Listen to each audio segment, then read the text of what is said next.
Buenas tardes, qué gusto tenerlos acá, bienvenidos. Reconocemos bastantes caritas que nos vienen siguiendo todos los miércoles que los invitamos y eso nos alegra bastante. Vamos a pasar a continuar con esta interesante exposición, con este interesante tema que siempre también causa mucha polémica, ¿no? Que es el logro y dificultades de la implementación del nuevo currículum en educación primaria. Ante todo, darle la bienvenida a nuestros invitados, a nuestra vicedecana, a ustedes, muchísimas gracias. Recuerden poner su celular en modo de silencio para no interrumpir y vamos a dar inicio a este interesante tema. Vamos a recibir primero a Elisa Robles con el tema Perspectivas teóricas del currículum y modelo curricular. Elisa es una de las autoridades de la universidad, está encargada de todo lo que es el tema de los posgrados, docente, doctorada en educación, magíster en gestión en educación en la Universidad Pontificia Católica, segunda especialidad en informática educativa y nuevas tecnologías, diplomada en investigación cualitativa, diplomada en enseñanza del español como habla de otras lenguas, segunda especialidad en formación magisterial. Docente de la Facultad de Educación en la Universidad Peruana Cayetano Heredia, especialista en investigación, currículum y didáctica, y consultora en el diseño y evaluación de currículum por competencias. Entonces recibimos a Elisa con un fuerte aplauso. Muchísimas gracias.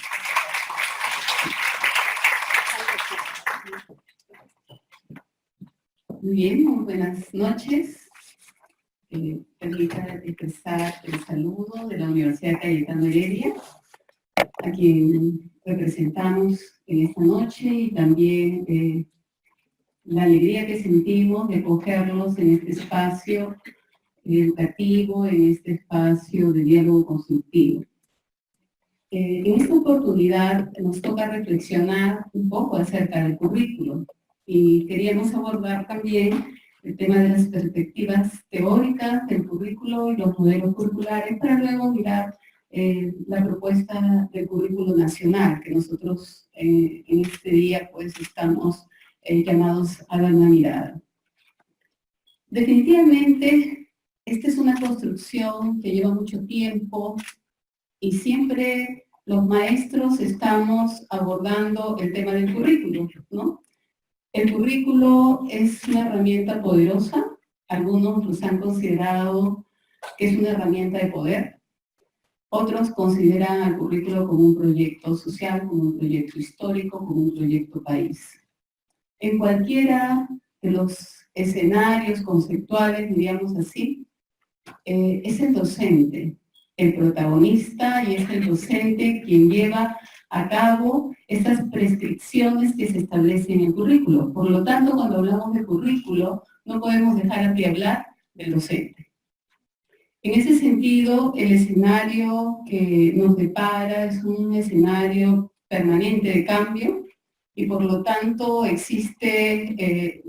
asiste un renovado esfuerzo a nivel de políticas y reformas educativas estratégicas que permitan las condiciones para el desarrollo educativo, para que el país dé ese salto educativo que tanto anhela. Y creo que todos nosotros que ya tenemos más de 20 años en la docencia, anhelamos, ¿no? Que nuestro país pueda por fin dar esa mirada y ese salto cualitativo. Pero es aquí donde realmente se nos demanda promover y asegurar ese desarrollo de una gestión de calidad con liderazgo pedagógico que debemos asumir no solo los directivos, sino también los docentes y en las diferentes instancias que nos toca esta actuación. Y uno de los aspectos más estratégicos, creo que en este cambio cualitativo, es revalorar la carrera docente, que permita desarrollar trayectoria profesional. Existe mucha fuga de docentes, y a veces cuando pensamos en la movilidad de los docentes, con mucha tristeza, podría decirles que los mejores docentes empiezan a salir de las aulas. Y son más bien al revés, los mejores docentes son los que deben estar en la aula. Y son los mejores docentes que deben estar en los escenarios, diríamos así, limítrofes, donde las necesidades nos demandan en las zonas de frontera. Por lo tanto, es importante revalorar este rol docente, juntamente con el currículo, garantizar el acceso y oportunidad para todos los peruanos, garantizando la inclusión y la atención a la diversidad. Quiero realmente expresar a través de este gráfico que muchas veces hablamos de reforma curricular, pero realmente estamos viviendo reforma curricular. Los años 70 podríamos decir que vivimos reformas curriculares muy marcadas, ¿no? En la época de Velasco, principalmente. Los años 80 no se dejaron sentir mucho. Hacia los años 90, probablemente muchos de los que estamos aquí estuvimos involucrados en la llamada reforma curricular, al cambiar el currículo desde un enfoque por objetivos a un enfoque por competencias. Pero realmente son reformas curriculares. ¿Realmente hay una transformación y una propuesta desde la teoría curricular? Sería nuestro interrogante a contestar. Porque muchas veces vamos a abordar el tema de la reforma curricular considerando que es reforma cuando se reforma un documento. Realmente podríamos decir que en nuestro país se ha dado mucho este tipo de reformas, considerando reforma documento. Pero las reformas curriculares no se centran en reforma documento o en algún componente del currículo. Las reformas verdaderas son aquellas reformas acontecimiento, que se gestan en la misma construcción del currículo, en el corazón donde surge el currículo, que es en el aula. Es entonces que abordamos una disociación entre lo que realmente estamos entendiendo por reforma curricular. Y es importante que si bien puede haber una reforma de documento, esta solamente y solo sí se va a garantizar en la medida que haya una reforma acontecimiento. Y quien ocupa el rol protagónico en esta reforma acontecimiento es el docente. No podríamos verlo de otra manera. Nosotros que vivimos tantos años en las transformaciones y reformas curriculares, podemos ver los currículos gestados desde afuera, realizadas por instancias centralizadas, muy alejadas de la realidad, que nos proponen un currículo con ciertas características que cuando uno lo mira dice esto no es mío, entonces tiene que adoptarlo, hacerlo suyo propio, ¿no? Es como cuando es algo que no conozco y quiero conocerlo. Y yo estoy segura que muchos de acá vienen por el interés también de conocer un poco más del currículo. Porque el currículo no ha sido gestado desde campo muchas veces. Y eso es lo que sucede, como que se hace algo desconocido. En cuanto al currículo, desde la mirada de aquellos que la gestan desde arriba, que nos proponen, diseñan, controlan y encarnan el espíritu y sentido del cambio. La idea acá es que el currículo realmente sea diseñado y sea llevado a cabo con ese espíritu de sentido de aquellos que lo gestaron. Muchas veces acá hay una especie de, diríamos así, de teléfono malogrado, como que nos llega la comunicación del currículo, pero no hay ese entusiasmo, ese compromiso a veces docente, porque desconoce el currículo, pero si fuera gestado en los centros, si fuera gestado desde la mirada del propio desarrollo docente, entonces podríamos asumir que los docentes se comprometen y encarnan ese proceso curricular. El currículum mirado desde, diríamos así, desde las características más tecnocráticas y vanguardistas, donde la reforma se va a jugar a partir de las categorías técnicas, consistencia y coherencia con las ideas. Y es entonces aquí que entra el tema técnico, ¿no? Y puede entrar esto, bueno, ¿cuánto del currículo estamos logrando? ¿Cuánto de las competencias y capacidades podemos estar logrando? Y hay un tema de medición, de logro, de rendimiento, que tendríamos que dar cuenta, ¿no? Y ahí aparece los llamados guías de logro, que es todo un tema discutible a tratar, porque esperamos que los chicos ahí evidencien sus aprendizajes, y por cierto que lo hacen y con mucho esfuerzo de los maestros. Pero la idea no es un entrenamiento hacia que los chicos muestren sus habilidades, capacidades, sino que estas se puedan mostrar de manera muy natural, sin el desgaste del maestro de días por preparar un escenario que en algunos casos podría ser hasta ficticio. Y eso sí sería preocupante. Entender el currículo equivalente a progreso. Se asume que la propuesta es indicativo de avance. Algunos pueden considerar, uy, el currículo ha cambiado, entonces estamos avanzando. Nuestra educación avanza porque hay currículo nuevo. No siempre que aparezca un currículo nuevo, reforma, es sinónimo de avance. Puede ser hasta de retroceso. Y entonces hay que tener cuidado cómo se implementa el currículum. Desde características parciales, diríamos, es cuando se privilegia algún aspecto del currículo, ¿no? Porque a veces podríamos hacer toda una transformación del currículo, de repente de la parte de las estrategias, de solamente algunos conocimientos, de algunas capacidades, competencias, son reformas parciales. Y veamos ahora el tema de las características de lo que se diría el discurso. Se crea una ilusión que de lo que se dice o está escrito es lo que realmente se está haciendo. No todo lo que se escribe o se dice que se está haciendo realmente se está llevando a cabo. Es probablemente que mucho de lo que se dice esté en el papel y realmente no haya una evidencia en el aula.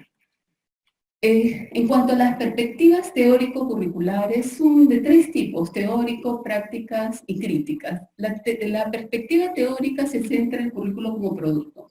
Por lo tanto, diríamos que si tenemos un currículo construido con cada uno de sus elementos, a nosotros nos interesa que este currículo esté bien organizado, pero dado desde las instancias superiores. Por tanto, el profesor solamente tiene un rol secundario. Se impone desde fuera de la comunidad. Cómo presentarlos y cómo valorarlos sería lo interesante para aquellos que lo han gestado. Y empieza entonces a mirarse acá la evaluación como control para ver si se está cumpliendo todo lo establecido, ¿no? Desde la perspectiva práctica hay que entender el currículo como proceso, ¿no? El currículo que se construye, el currículo que es vivido por los docentes y estudiantes. Por lo tanto, el docente asume un rol protagónico y la evaluación ya tiene una mirada más constructiva, formativa, de proceso. La investigación del currículo se da a través de la práctica de los docentes. El docente empieza a mirar por sí mismo que tiene que mejorar su práctica, que hay elementos del currículo que deben ser abordados de una forma o de otra, y hay cosas que puede especificar. Es aquí donde la mirada del docente es mucho más concreta en aquello que hace diariamente. Profesores participan activamente en las decisiones educativas, se toma en cuenta la riqueza de la experiencia e investigación del currículo a través de la práctica. Aquí priorizamos que el docente sea aquel que se involucre en la práctica, que cuestione, reflexione, pero no solo, en un equipo de docentes. Creo que todavía no hemos desarrollado esa profesionalidad de abrir de repente nuestras puertas para que nuestros colegas nos miren qué estamos haciendo y retroalimentarnos, ¿no? No con un sentido de un acompañamiento fiscalizador, sino más bien entre nosotros como comunidad educativa con fines de construcción, ¿no? Y construir ese escenario probablemente nos va a llevar tiempo. Desde una perspectiva crítica, debemos asumir el currículo como forma de trabajo cooperativo, como aquel profesor que transforma la práctica, el currículo como praxis social, y se centra en este razonamiento dialéctico de la teoría y práctica para poder seguir retroalimentando en una comunidad de docentes e investigadores. Por lo tanto, estas teorías nos llevan a plasmar principalmente tres modelos curriculares: de corte técnico, de corte práctico deliberativo y de corte crítico y posmoderno. De corte técnico estaríamos hablando desde una perspectiva teórica técnica, ¿no? Ya hemos hablado acerca de que estos modelos responden más a diseños externos al trabajo propiamente docente, las entidades, los administradores, diríamos así, educativos, las instancias superiores. Y nosotros hemos encontrado algunos de estos diseños o modelos más de tipo técnico plasmados en los de Tyler, Taba, Bloom, Gatnier, Ramsowski, entre otros, ¿no? De corte práctico deliberativo, más bien caracterizado por la descentralización, autonomía de los profesores, quienes deciden cómo debe hacerse el currículo. Y entonces acá entramos a pensar en otros autores como Schwab, Stenhouse, quien priorizan el rol docente y la investigación en la mejora del currículo. De corte crítico y posmoderno, viendo a un currículo más como proyecto curricular, como escuela con un espacio de diálogo, donde se problematiza, se busca interactuar con los diferentes espacios o actores sociales para construir un proyecto propio, ¿no? Y donde implica el uso de la reflexión crítica, Paulo Freire, la atención a esa diversidad, como también a Habermas en el tema del discurso y el diálogo constructivo. Es importante entender entonces que nos enfrentamos a un escenario donde podemos ver al currículo en cualquiera de estas definiciones, como un conjunto organizado de conocimiento, conjunto de experiencias, como plan de instrucción, como sistema, como proyecto social, como praxis o como plan de acción. Siempre se ha demandado que el currículo sea un proyecto social, pero todavía considero de manera personal que no hemos logrado hacerlo. Y por lo tanto, siempre está en el abordaje y en el deseo de ser construido como tal. El rol docente y su protagonismo en cada uno, diríamos así, de los procesos de gestión de este currículo. En el diseño, el currículo pertenece al ámbito de lo práctico, por tanto, quienes deberían desarrollarlo son los prácticos. ¿Y quiénes son los prácticos llamados, según decir, por los teóricos? Son los maestros, los que se encargan cada día de las prácticas. En la planificación, el currículo se planifica a través de un proceso de comprensión de la realidad, configurando un diseño propio que responda a las demandas educativo-institucionales, ¿no? El currículo se tiene que planificar y comprendiéndose en un contexto real. En la implementación, el currículo se implementa a través de la interacción de un conjunto de sujetos, como son los docentes, los estudiantes, los padres de familia, diferentes actores que ahora participan en la construcción de los currículos. En cuanto a la evaluación del currículo desde un enfoque práctico, los que evalúan el currículo finalmente son aquellos que lo ejecutan. La evaluación permite cambiar la práctica educativa. Si no se ve de esa manera, entonces sería muy difícil cambiar la práctica del profesor. Por investigaciones se ha demostrado que es difícil cambiar algunas prácticas docentes y que estas toman mucho tiempo. Por tanto, no es que venga desde afuera y se le diga al maestro que tiene que cambiar. El maestro tiene que convencerse a sí mismo que es necesario el cambio para que finalmente pueda llevar a cabo. La fiscalización externa, en algún sentido, intenta hacer que el maestro tenga esa mirada y de repente hay acompañantes que con mucho deseo hacen este proceso. Pero es importante que esto pase más allá de ir a las visitas de clase. Pasa más allá de eso. Pasa por conocer la trayectoria del docente, la vida del docente, cómo se formó ese docente. Por lo tanto, ya entramos aquí a un tema de persona. ¿Y qué aspiramos? ¿Qué aspiro yo en estos años de vida que me quedan, que pueden ser 15, en el mejor de los casos 20? ¿Qué anhelo como docente? ¿Qué legado voy a dejar? ¿Hacia dónde va mi trayectoria? Y es entonces ahí que el maestro dice, tengo la oportunidad de repente de tener 3, 4 promociones, no más. ¿Y qué es lo que quiero dejar a ella? ¿Cuál es el compromiso educativo? Creo que hay que trabajar mucho en el sentido del desarrollo personal del maestro, de ética, y la gran oportunidad, maestro, que tenemos de ser trascendentes en el tiempo que nos toca vivir, de dejar esa semilla de legado para aquellos que van a seguir adelante. Entonces, tenemos una gran responsabilidad. La sociedad nos da lo mejor que tiene. ¿Qué es lo mejor que tiene? Su potencial humano. De repente, en algunos casos nos da los 3 años, en otros nos da los 6, en otros nos da los 17. Pero es aquí la gran labor que tenemos nosotros, no solo en la educación básica, sino en la propia universidad, de formar ciudadanos del futuro que puedan aportar al mundo profesional. Pero no solo nosotros trabajamos para las ofertas laborales, para las oportunidades laborales, para las demandas del sector productivo, si nosotros trabajamos para invertir en personas que aporten a la sociedad, en personas que realmente puedan hacer un cambio social. Y es en este momento que nos encontramos que nuestra sociedad está adoleciendo de valores y es una sociedad que sin querer está yendo camino a la violencia. Y somos justamente nosotros, los maestros, quienes tenemos a esos niños, a esos jóvenes en nuestras manos para poder, de manera colaborativa, con apoyo de la comunidad, porque todo solo el maestro no lo va a poder hacer, pero sí se ha notado que en sociedades muy limitadas económicamente, donde la pobreza de reproducción padre-hijo, lo único que puede hacer la transformación del cambio y dar un salto cualitativo es el maestro. La esperanza que pone el maestro en el estudiante para que pueda ser diferente. ¿Qué entendemos por competencias? Porque siempre se habla, ¿no? Desde tantos años, Delors decía, una persona es competente cuando es capaz de saber hacer y saber ser. Perrenot dice capacidad de actuar eficazmente en una determinada situación, apoyada en conocimientos, pero sin limitarse a ellos.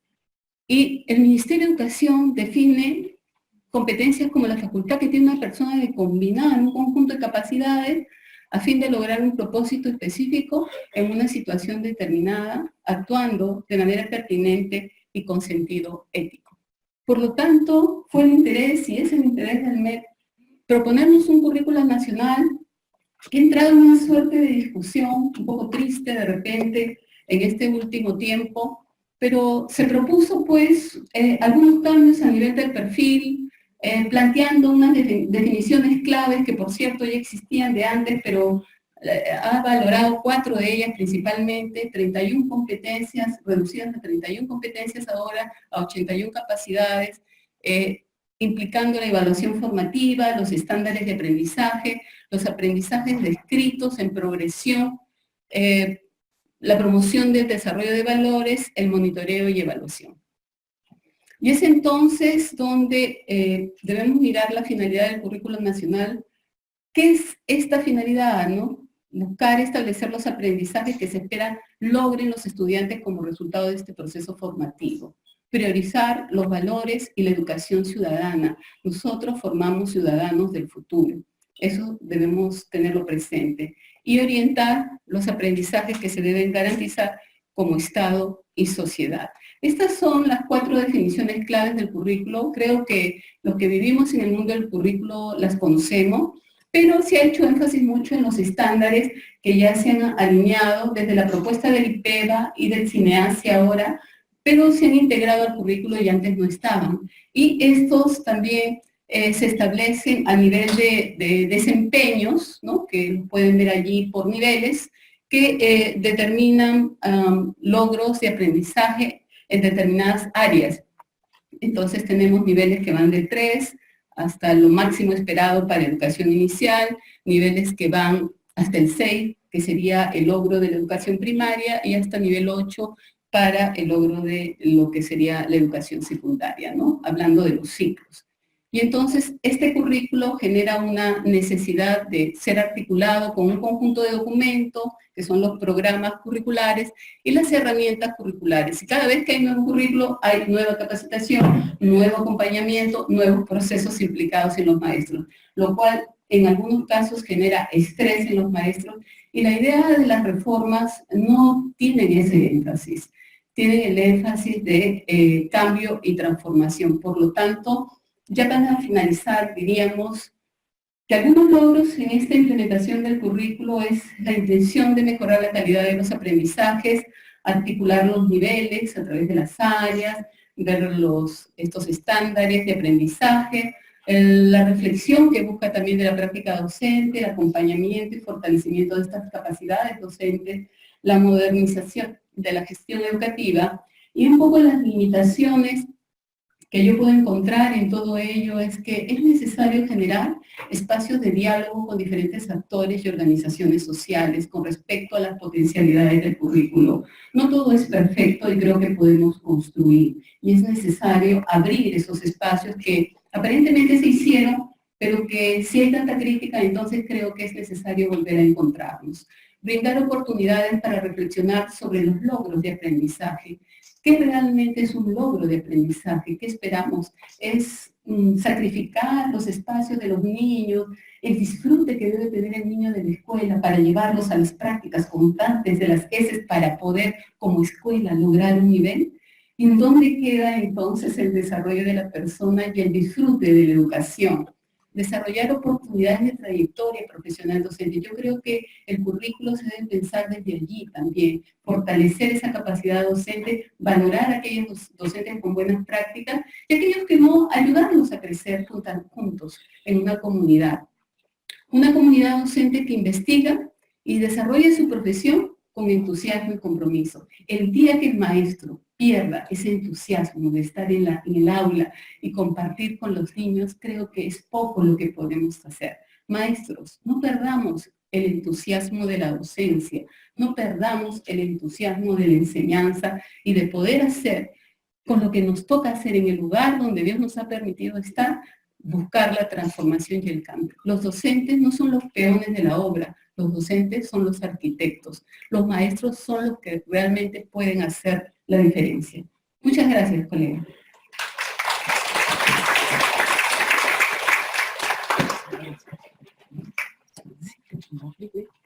Sí, vayan preparando sus preguntas. Ya estamos presentando a los expositores para que después ya puedan subir al panel. Mientras se va preparando la siguiente persona, un anuncio. El 12 de diciembre vamos a tener nuestra última conferencia. El tema es reflexiones sobre el trabajo docente en el Perú. Y vamos a presentar ahí a la red Estrado de Brasil. Tenemos como ponentes ese día al doctor Ricardo Cuenca de la Facultad de Educación, Magali Robalino, que es la representante de UNESCO en el Perú, y va a conducir nuestra vicedecana Liliana Muñoz. Tengo el gusto ahora de presentar a Jessica Tapia con el tema Avances y Desafíos del Currículum Nacional 2016.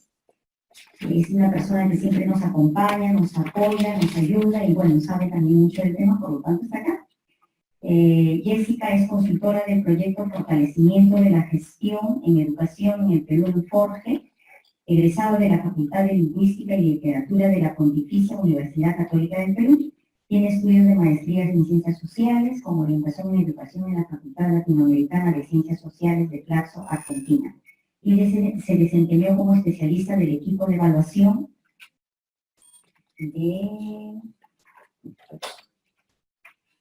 de la Unidad de Medición de Calidad del Ministerio de Educación. Asimismo, se desempeñó como coordinadora general y asesora del programa de estándares de aprendizaje en CINEACE y actualmente es coordinadora del componente referido del currículum, evaluación y sistemas de información del proyecto Forge en grado. La recibimos con un fuerte aplauso.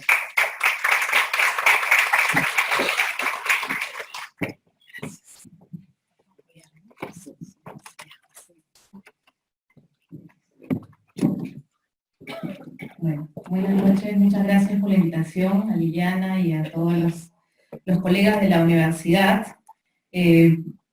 Poco tarde, todos están un poco cansados seguramente, así que vamos a tratar de ser lo más breves y didácticos posible. Igual, por supuesto, me pueden ir apuntando las preguntas que, digamos, que no quede claro de la exposición. Bueno, quería partir un poco diciendo desde dónde hablo, ¿no? Me parece importante señalarlo como en un inicio. Yo, como decía la colega a la que me antecedió, trabajé a cargo de la coordinación del programa de estándares de aprendizaje en el 2010, cuando empieza, desde mi punto de vista, los cambios curriculares en el país. Y entonces estuve ahí un tiempo y luego colaboré también como asesora del programa de estándares, y luego desde otras posiciones, digamos, que me han permitido mirar el proceso más desde la distancia, ¿no? Mirando cómo ha sido el progreso, digamos, de esta elaboración del currículo. Así que les hablo desde ahí, desde una elaboradora del currículo, pero también desde una promotora de estos cambios, desde una acompañante, digamos, del ministerio y desde otros actores que han estado involucrados en la elaboración del currículo. Creo que siempre que hablo de estos temas, más con docentes, empiezo por preguntar, ¿no?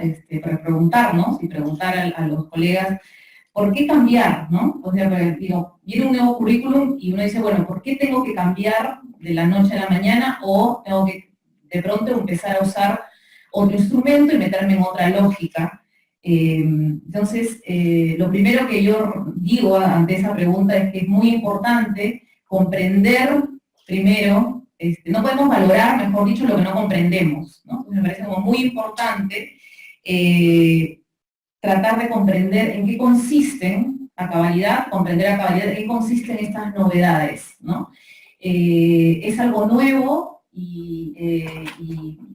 digamos, novedoso, y por qué es novedoso, y en qué consiste esta novedad, ¿no? Si la novedad es muy ajena a lo que realizo, probablemente me resista más al cambio, ¿no? Prefiero no cambiar nada, es mucho más fácil quedarme con lo anterior. Así que yo aquí les vengo a tratar de explicar que la novedad es a la vez, desde mi punto de vista, una continuidad, que a la vez que es una novedad y continuidad, profundiza en algunas cuestiones y pone ciertos énfasis en otras, ¿no? Así que yo creo que eso es lo que hay que entender en primer lugar, ¿no? Entender que no está absolutamente desconectado de lo anterior, ¿no? Que no es una cosa totalmente diferente a lo que me presentaba el diseño curricular, sino que desde mi punto de vista es una profundización de ciertas ideas, ¿no? Bien, entonces, por eso es que empiezo diciendo, es un cambio y a la vez una continuidad. Y, digamos, justo ahora conversando con la directora que me va a hablar luego, comentábamos esto también, ¿no? Como que es muy importante empezar explicando que este es un proceso que viene del 2010 y que ha tardado unos cuantos años, ¿no? Pero que ha sido un proceso como progresivo de avance, de cambios en el currículo, ¿no? De hecho, comentábamos que hubo mucha confusión. De hecho, los docentes se sentían confundidos, sentían que primero estaban los estándares, luego llegaron las rutas, luego los estándares y las rutas y el marco curricular, y entonces creo que ahí, desde mi punto de vista, creo que hubo tal vez un cierto problema más de comunicación de cómo se estaban haciendo estos cambios, y que obedecían en realidad a un horizonte que estaba claro, un diagnóstico que ya se venía haciendo, a muchos análisis acumulados del DCN y de problemas que ya estaban identificados.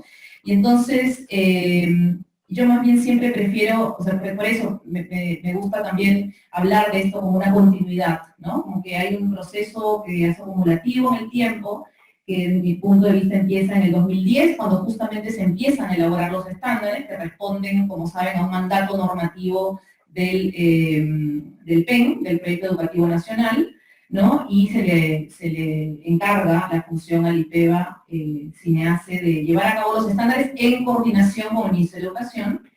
Y eso empieza en el 2010, ahí empezamos los análisis del DCN, ¿no? Y la identificación de los problemas, y por supuesto toda una evidencia de implementación del currículum del DCN, ¿no? La evidencia de qué cosas estaban fallando y cómo desde el currículum prescrito probablemente no estábamos orientando bien los procesos que queríamos que finalmente se lleven a cabo en las aulas, ¿no? Entonces eso empieza ahí, tenemos una etapa 1, una etapa 2, donde que se ubica en otra gestión y en otro gobierno, ¿no es cierto? Donde se impulsa la elaboración de un marco curricular que reemplazaría al DCN, siguen los estándares de aprendizaje elaborándose y entran las rutas también como un instrumento de apoyo a la implementación del currículum. Finalmente, en una etapa 3, ¿no es cierto? Ya con el ministro Saavedra a la cabeza, todo esto se consolida en un nuevo instrumento curricular rector que se denomina el Currículum Nacional 2016, que incluye los estándares de aprendizaje. Paralelamente se propone un nuevo instrumento de apoyo a la implementación, que son las sesiones de aprendizaje, ¿no? Entonces, digamos, si lo vemos de esta manera, podemos decir que a lo largo de todo este tiempo se fueron elaborando los estándares de aprendizaje. Algo muy importante es que se fue afinando la noción de competencia, se fueron afinando los enfoques y las didácticas específicas de las áreas, se afinó la noción también de perfil del estudiante, es decir, esto ya venía, ¿no es cierto? Todos, como acaba de explicar la colega antes, nosotros tenemos un enfoque por competencias de los 90, ¿no? El DCN tuvo una manera, ahora vamos a ver, una manera de comunicar lo que era una competencia, pero a lo largo de este tiempo se afina esta noción, se comunica de otra manera, ¿no? Y además se afina la noción del perfil del estudiante, que es otra noción que ya también tenía el DCN, ¿no? O sea, la idea de que, digamos, hay un estudiante que tiene un montón de rasgos, ¿no es cierto?, de competencias que desde las áreas tenemos que tratar de desarrollarlas, pero sin perder de vista que hay sin perder de vista esta visión como global del desempeño que se espera al final de la escolaridad, que tiene que ver con un ser humano, con un estudiante que tiene muchas competencias, características, rasgos, etcétera, y eso es ese es el final, ¿no es cierto?, de lo que debemos lograr a partir del desarrollo de las áreas en las materias. Entonces, estas son dos nociones que, desde mi punto de vista, simplemente se afinan, ¿no es cierto?, se afinan y se hacen como más explícitas, se hacen más evidentes, se comunican mejor. Y muy importante decir que a lo largo de todos estos años también se llevaron a cabo procesos de legitimación técnica y social, es decir, se sometieron todos estos instrumentos a consultas con expertos, a consultas con docentes, en muchas regiones del país, ¿no? Los estándares se sometieron a consulta en todas las regiones del país, ¿no? Y entonces eso también es un proceso que ha sido poco como difundido, ¿no? Que había una participación bastante consistente y constante a lo largo de todos estos años. Entonces yo diría que el nuevo currículum 2016 debe entenderse primero como el producto de un trabajo de mejora continua y sostenida que se inició en el 2010, como una respuesta a varios de los desafíos en materia curricular y crítica al DCN, muchos de los cuales están asociados a aprendizajes poco claros, expectativas poco claras de aprendizaje de lo que deben lograr los niños en cada una de las competencias, en cada una de las áreas, problemas en la progresión, problemas en la continuidad de los aprendizajes, débiles lineamientos de evaluación formativa de aula, como los principales, diría yo. Y además, principalmente desde mi punto de vista, el tema de hay una noción de competencia, una comunicación de la competencia que no es la adecuada, ¿no? Y eso lo voy a explicar en un momento, y entonces diría que el nuevo currículum debe entenderse como una profundización más bien del enfoque de competencia que ya lo hemos asumido desde los 90, ¿no? Entonces, ¿cuáles, desde mi perspectiva, son los principales avances del currículum nacional? Voy a hablar de 3, que para mí son los más importantes. Una mejor comunicación de lo que es una competencia y sobre lo que implica desarrollar competencias en las aulas, un mayor énfasis en la progresión y la continuidad de los aprendizajes, y un reforzamiento del enfoque formativo de evaluación de aula. Hay seguramente algunos otros más, pero para mí estos son los centrales y voy a explicar por qué. Quiero, sobre el primer punto, que es la mejor comunicación de la competencia, lo que es una competencia, lo que significa trabajar competencias, quiero remitirme al DCN, ¿no es cierto? El DCN, ese es un ejemplo, como todos lo reconocen, ¿no es cierto? ¿Cómo planteaba las competencias el DCN? ¿No? El DCN lo que hacía era colocar los aprendizajes en relación a 3 organizadores, digamos, ¿no? En términos de capacidades, en términos de conocimientos y en términos de actitudes, ¿no? Entonces, lo que hace el DCN al describir las competencias en términos de estos tres elementos hace que se fragmente y desdibuje el concepto mismo de competencia, ¿no? Si ustedes ven, las capacidades quedan como objetivos, ¿no es cierto?, como objetivos puntuales, ¿no?, como objetivos que probablemente tengan que cumplir en sí mismos, ¿no? Los conocimientos que pueden ver parecen temas, ¿no?, como temáticas que no nos señalan bien qué cosa es lo que se tiene que hacer con eso, qué cosa es lo que el chico debe lograr respecto, por ejemplo, en el caso que no sé si logran ver, pero es una parte del currículum de producción de textos, de comunicación, ¿no? Entonces, por ejemplo, los conocimientos, dicen, no sé, los textos discontinuos, historietas, afiches, los planes de escritura, la gramática y la ortografía, el vocabulario, los sinónimos, una regatafila de temas, ¿no es cierto?, que finalmente no sabemos qué cosa es lo que se debe hacer con eso, qué cosa específica deben lograr, qué tipo de habilidad, de capacidad los chicos deben lograr en relación a eso. Y bueno, hay unas aptitudes que básicamente se tienden a repetir en todas las competencias, ¿no? Entonces la pregunta es, ¿cómo se relacionan esto?, ¿no? ¿Cómo es que los conocimientos y las capacidades, las actitudes puestas así, es que deben operar en conjunto, ¿no? Entonces, lo que ocurre es que bajo ese esquema se comunicó que desarrollar una competencia significa lograr cada una de estas partecitas, ¿no es cierto? Y lo que esto promueve desde el currículum prescrito es justamente el aprendizaje de saberes fragmentados, ¿no? No el significado o propósito de estos saberes en conjunto, ¿no? Y entonces, ¿cómo es que ahora se comunican lo que es una competencia? Para empezar, el currículum nuevo define que es una competencia, que no estaba definido en el DCN, sin embargo el DCN, como acabamos de ver, igual implícitamente está comunicando que es una competencia, al definir la competencia como esta suma de partes, ¿no es cierto? El currículum nacional define lo que es una competencia, acabamos de ver la definición en la presentación anterior, y entonces la idea que está detrás es que el desarrollo de competencias no se da como producto de la suma de partes, sino como producto de la puesta en juego de un conjunto de recursos que operan de manera integrada con un propósito específico y en una situación determinada, ¿no? Y que, desde mi punto de vista, ¿en qué se enfatiza con esta nueva concepción? Se enfatiza en la necesidad de promover en la escuela la realización de desempeños complejos. Se enfatiza la necesidad de que los estudiantes sean capaces de movilizar un conjunto de recursos o capacidades de manera eficaz y con pleno sentido, ¿no? ¿Qué cosa es un desempeño complejo? Un desempeño complejo es, por ejemplo, elaborar un afiche con un propósito determinado, elaborar una dieta balanceada para un deportista de alto rendimiento, trabajar con los miembros de la comunidad para resolver una problemática local, trabajar cooperativamente en grupos para elaborar el periódico escolar, ¿no es cierto? Muchas de estas cosas que seguramente ustedes saben, conocen, hacen en sus aulas, ¿no? Pero esto es un desempeño complejo, eso es un desempeño que implica que los chicos pongan en juego una serie de recursos, ¿no es cierto?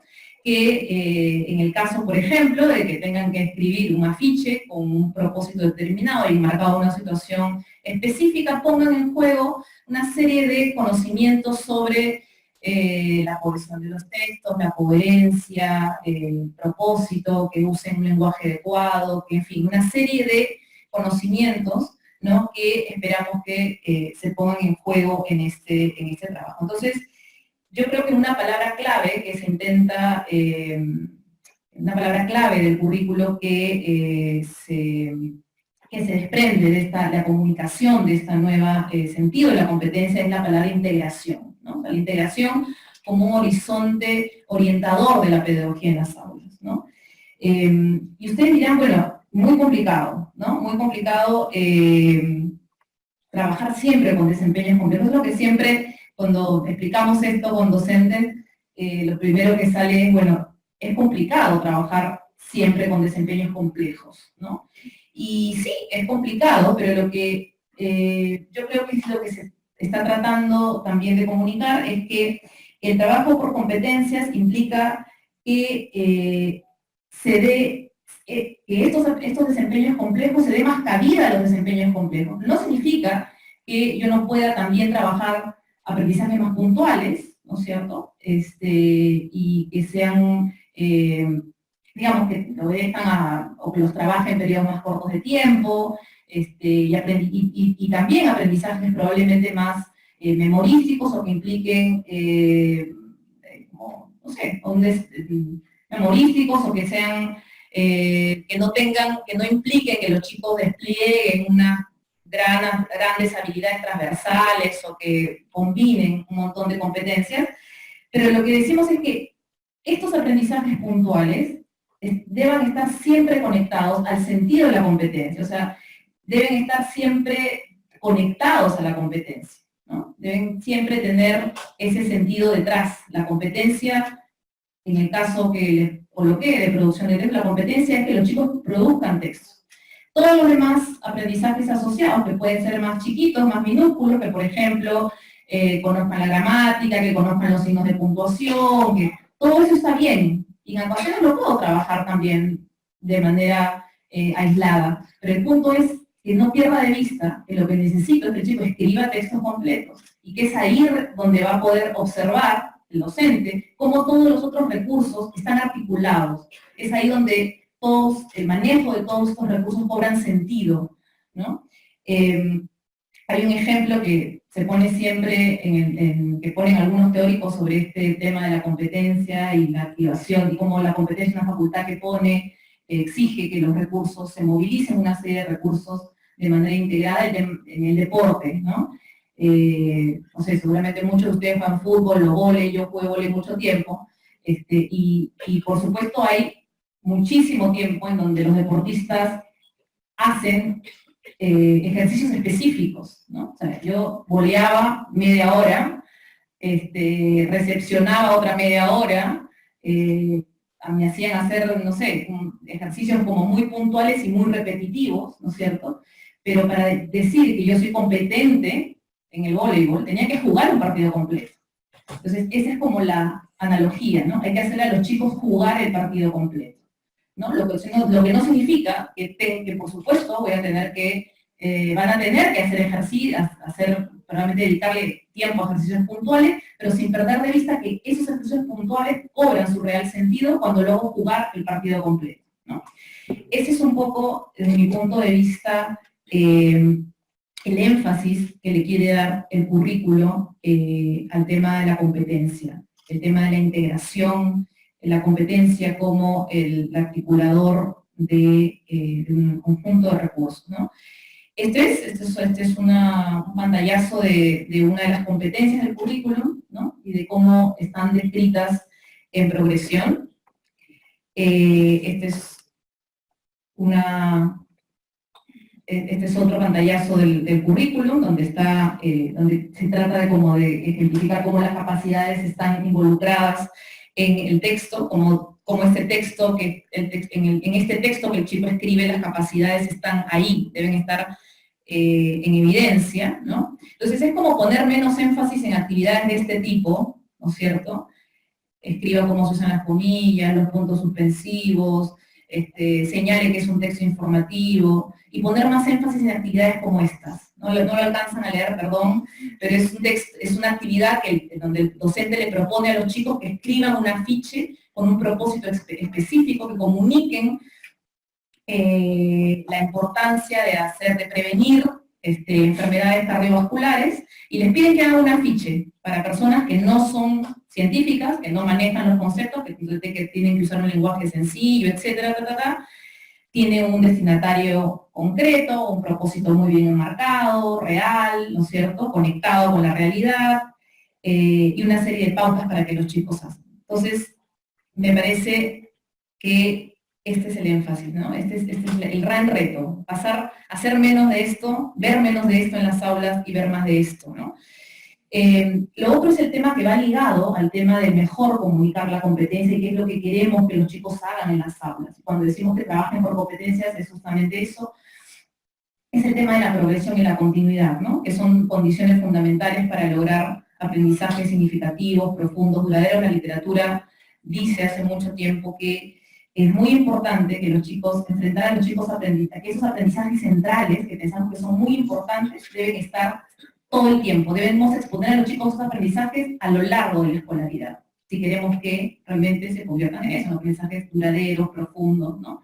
Si queremos que en la lectura, los chicos puedan construir significados y hacer inferencias cada vez más complejas, pues tenemos que hacer que eso lo hagan a lo largo de la escolaridad, ¿no? Tenemos que hacer que los chicos desde el primer ciclo puedan empezar ya a construir significado con los textos, a construir, a hacer inferencias, a opinar críticamente sobre los textos a su nivel, ¿no es cierto? Pero necesitamos que esto continúe, que este aprendizaje, si sabemos que es un aprendizaje importante, que los chicos reflexionen, por ejemplo, sobre los textos, tenemos que hacer que esos aprendizajes desde el nivel, desde el ciclo 1 hasta el ciclo 7, se vayan construyendo con los estudiantes, ¿no?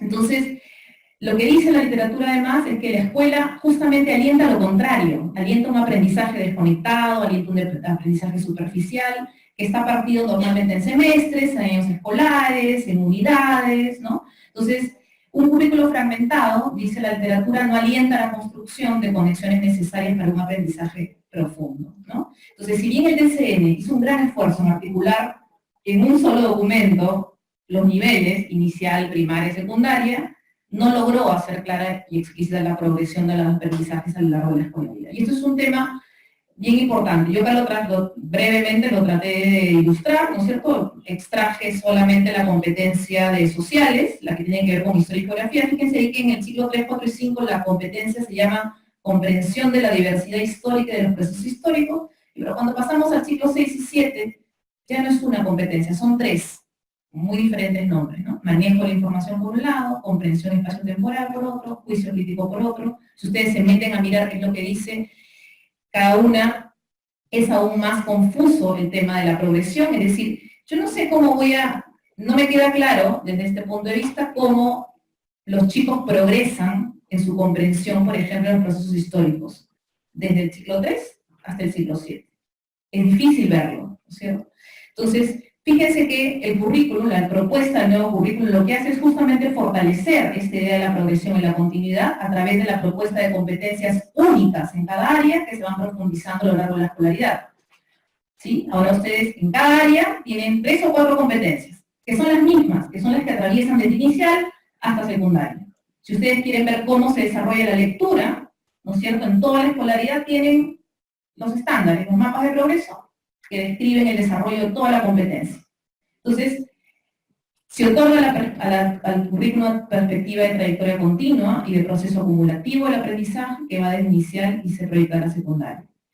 ¿Qué favorece? Favorece muchas cosas. Favorece principalmente el trabajo con diferentes niveles de aprendizaje. Si uno tiene esa competencia descrita en niveles progresivos de desarrollo, si yo tengo esa competencia descrita en esos niveles de progreso, ¿no es cierto? Sé cómo va progresando la competencia. Entonces es más fácil trabajar con diferentes niveles de aprendizaje, es más fácil trabajar con la diversidad de aprendizajes en el aula. Porque yo puedo, esa herramienta, digamos, me permite que yo pueda saber, independientemente del grado en que los chicos estén, cuál es su nivel de desarrollo de las competencias. Que es lo que finalmente me importa más, ¿no es cierto? Yo puedo tener alumnos de 5º grado, y yo miro los estándares y digo, bueno, no, estos chicos, de los 20 o 30 chicos que tengo, hay 20 que no lo logran y que probablemente estén ubicados no en el nivel que le corresponde según el estándar, sino en niveles previos. Y algunos están, y algunos lo sobrepasaron, ¿no? Entonces, fíjense cómo, es independiente de los grados, ¿no es cierto? Un currículum que tiene competencias descritas en progresión y que fortalece la continuidad, permite la atención mejor a la diversidad. Y por supuesto influye en la reducción de la densidad, ¿no es cierto? Es mucho más, para ustedes es mucho más fácil retener 3 o 4 competencias de un área que retener el listado de capacidad, de contenidos y actitudes, ¿no? Esto es simplemente un gráfico que me gusta a mí mucho mostrar, porque esta es la idea de la espiral, ¿no? Como las mismas competencias que se van profundizando a lo largo de la escolaridad. Es lo mismo que tengo que trabajar, pero de manera cada vez más profunda y más compleja. Y Finalmente, otro tema que me parece fundamental y para mí de las mayores novedades del currículo y lo más interesante es el reforzamiento del enfoque formativo de evaluación en el aula. Nuevamente, el DCN ya tenía esa noción de evaluación formativa. Lo que el nuevo currículum trae son mejores lineamientos, mejores orientaciones. Está mejor como conectada la evaluación formativa a los diferentes procesos que tienen que ocurrir en las aulas, ¿no? Entonces, refuerza la comunicación. La evaluación formativa es central en la enseñanza y debe estar fuertemente vinculada a la planificación. Eso es algo muy importante. O sea, la evaluación, nos dice el nuevo currículum, no es algo que sucede al final, como normalmente pensamos. La evaluación tiene que estar metida en el proceso de enseñanza, es parte del proceso de enseñanza. Y es muy importante en la planificación. Planificación y evaluación son como dos caras de la misma moneda, dice algún autor. Para planificar, primero tengo que diagnosticar y saber en qué parte, cuál es el nivel de desarrollo de la competencia que tienen chicos. Todos están en diferentes niveles. Para planificar, para empezar, debo saber en qué parte del camino se encuentra cada uno de mis chicos. Y además, una vez que planifiqué, tengo que seguir recogiendo evidencia y monitoreando ese aprendizaje, porque hay chicos que van a empezar a progresar más y otros chicos que les va a faltar siempre, y entonces la planificación se vuelve como un instrumento más vivo, ¿no? Como un instrumento que va a ir fortaleciéndose a partir de la evidencia que yo vaya recabando de los chicos.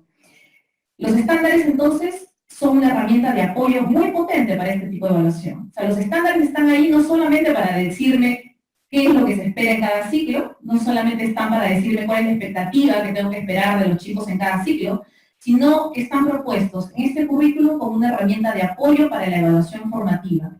Los estándares, al estar descritos en progresión, al describir la competencia en progresión, me permite, ya lo dije, hacer evidente la diversidad de logros, observar en qué parte del camino se encuentran los chicos respecto de la expectativa. Y sin esa observación es imposible ayudarlos a avanzar, es imposible ayudar a avanzar a los chicos si no reconozco previamente en qué parte del camino se encuentran. Otra cosa que nos dice el nuevo currículum es que el tipo de aprendizaje que se debe evaluar debe estar orientado hacia el desarrollo del pensamiento crítico y hacia la transferencia de aprendizaje. Es decir, también nos dice, muy bien, estamos parados en el enfoque de competencias, bueno, tengo que evaluar competencias. Y tengo entonces que proponer actividades de enseñanza y evaluación que no tengan que ver con la memorización, con la reproducción mecánica de información. Tengo que empezar a proponer actividades de enseñanza y evaluación que desarrollen habilidades de orden cognitivas de orden superior, más reproductivas, ¿no es cierto? Y entonces, finalmente, el currículum nos dice además que debemos retroalimentar de manera adecuada a los estudiantes. Sin embargo, no da lo mismo a cualquier retroalimentación. Es decir, la retroalimentación tiene que estar anclada en criterios claves, tiene que estar anclada en los aprendizajes que espero que los chicos logren. Y debe ser una retroalimentación oportuna, ¿no? Oportuna y basada en criterios claros, ¿no? La calificación, además, nos dice, otra idea interesante del enfoque formativo, es que la calificación debe seguir los mismos procesos adoptados al aplicar la evaluación formativa. Esta es una idea, desde mi punto de vista, súper potente, porque nosotros estamos como más acostumbrados a hacer un deslinde, ¿no? La evaluación sumativa va por allá y la evaluación formativa va por el otro lado, ¿no? O sea, las distinguimos muy bien. La evaluación sumativa es la que califica, la que se lleva al final, la que tiene propósito más de acreditación, ¿no es cierto? Y la evaluación formativa es la continua, la del proceso, la que nunca hago además, ¿no? La que no tengo tiempo para hacer.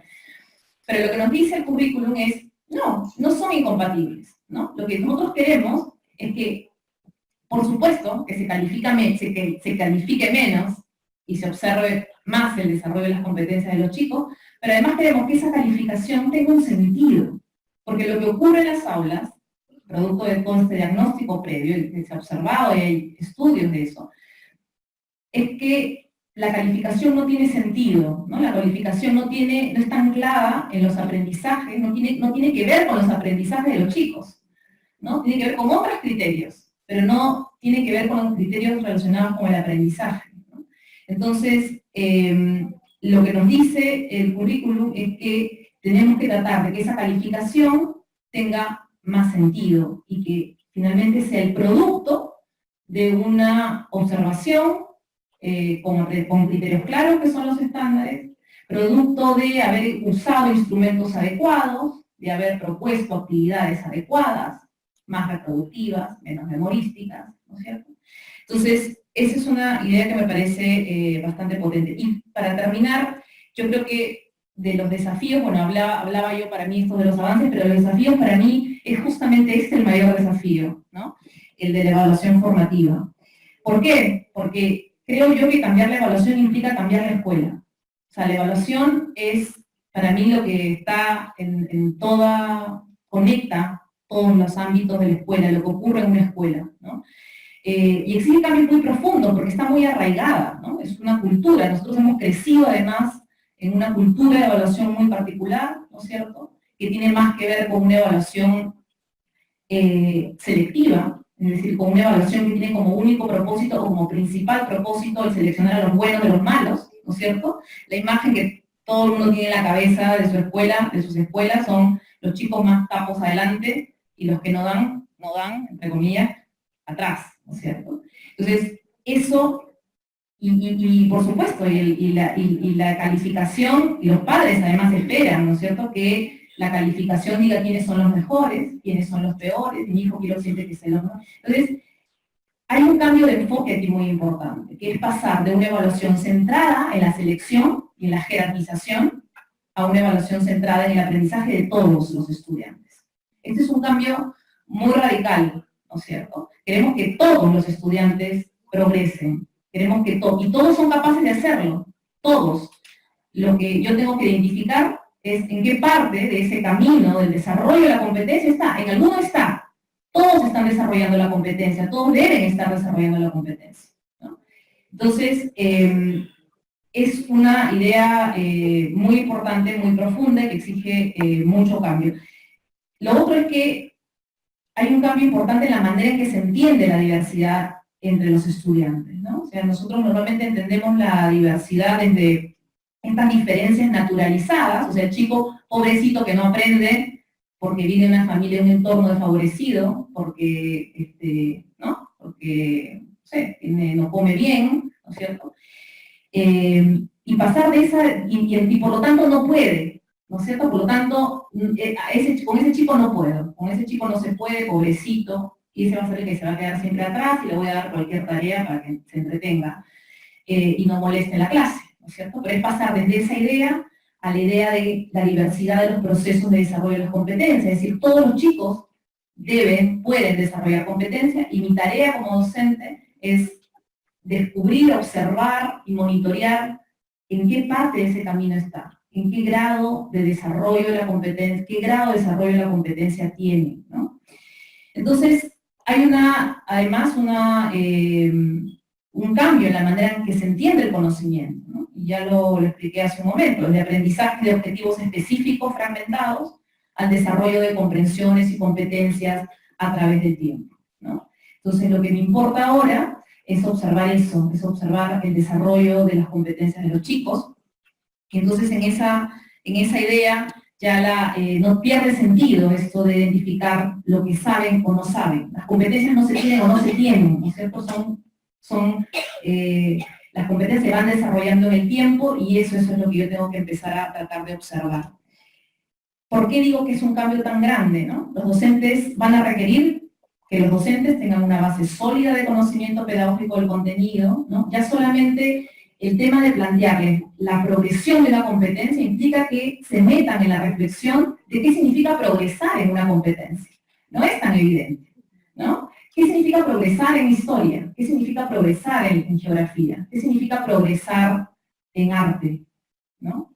Y esa es la propuesta que nos trae el currículo, es una propuesta, es una hipótesis de cómo los chicos van progresando en cada una de las competencias. Pero entender eso lleva un tiempo y implica un manejo, una comprensión bien profunda del área, ¿no? De qué aprendizajes, además qué aprendizajes preceden, ¿no es cierto? ¿Qué aprendizajes están antes, qué aprendizajes están después? Cuando hablaba hace un rato de qué importante es que los chicos reflexionen sobre los textos, bueno, cuando hablo de eso a los 5 años, ¿qué tipo de cosas, qué tipo de aprendizaje debo promover en los chicos de 5 años para poder seguir con ellos en esta línea de la reflexión sobre los textos, ¿no? Entonces, es muy importante el tema del conocimiento pedagógico. Implica un compromiso de toda la escuela con la implementación, de toda la escuela, porque aquí el trabajo, hablamos con el director, es un trabajo colegiado, o sea, no hay forma de trabajar bajo este enfoque de profundización de la competencia, con todo lo que he dicho, mirando docentes trabajando solos. No hay forma, o sea, es incompatible. Necesitamos docentes que trabajen en conjunto. Necesitamos docentes que estén... Sí. Necesitamos docentes que trabajen en conjunto, necesitamos docentes que dialoguen sobre lo que observan en la clase, sobre el progreso de los chicos, sobre cómo están alcanzando los estándares, en qué parte del camino están, sobre la diversidad de lo que encuentran en la clase, sobre las tareas que están proponiendo. Son tareas docentes que con esta actividad estoy desarrollando competencias o no. Y para todo eso es imposible un trabajo en solitario, imposible, ¿no? Clarificar bien la relación de lo nuevo con las prácticas usuales, mostrando con ejemplos de diferencias, es otra cosa que me parece bien importante, y acá le estoy hablando un poco al docente, también a los capacitadores, a los que piensan en la capacitación a docentes, ¿no? Como que es muy importante que se entienda cómo lo nuevo se conecta con lo que yo ya sé, ¿sí? Que es constructivismo puro, ¿no es cierto? Nuevamente, no es algo que está desconectado con lo que ustedes saben. Ustedes tienen que, de lo que ustedes tienen un conocimiento y sobre ese se tiene que montar lo nuevo, ¿no? Y como acabo de explicar, hay una conexión absoluta, ¿no? Desde el currículum prescrito hay una continuidad, ¿no? El tema de la competencia. Entonces, me parece que es muy importante que se trabaje desde ahí, que se muestren con ejemplos las diferencias de lo que nosotros hacíamos y ahora se espera que des este otro paso, ¿no? Otra cosa importante que se requiere es que se aborden las concepciones y creencias de los docentes y los estudiantes sobre la evaluación y el aprendizaje. O sea, realmente creo que avanzar hacia esto, no va a partir de un conocimiento teórico del docente, ¿no? Va a partir de un conocimiento sobre la práctica, reflexivo, sobre lo que ustedes mismos hacen en el día a día, ¿no? Sobre eso y sobre lo que ustedes tienen, las creencias, las concepciones que tienen, ¿no es cierto? Decía, conversaba con docentes y me decía, sí, pero yo, es muy importante, hay docentes que dicen, bueno, esto yo ya lo hago, dicen, ¿no? Esto ya lo hago, yo siempre lo he hecho, ¿no?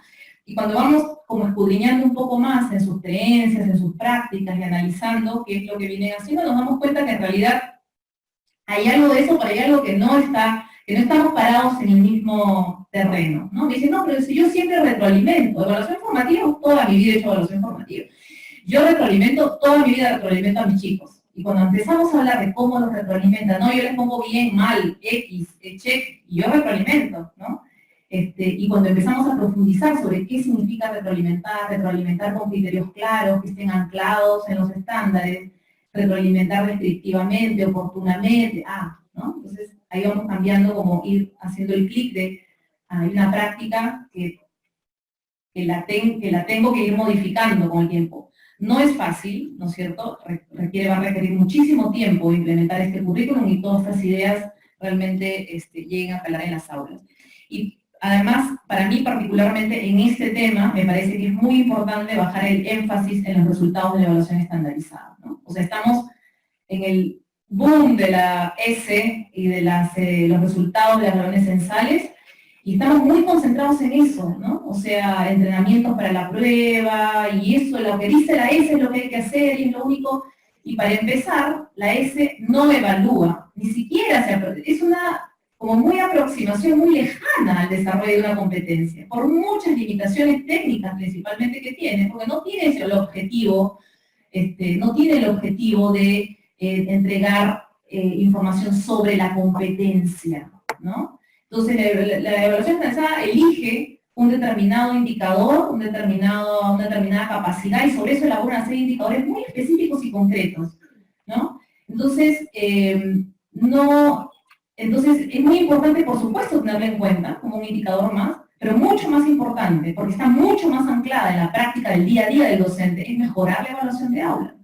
Ahí es donde se tienen muchos más recursos, muchas más potencialidades para trabajar competencias, para observar desarrollo de competencias, y poner la evaluación estandarizada en un lugar distinto, ¿no?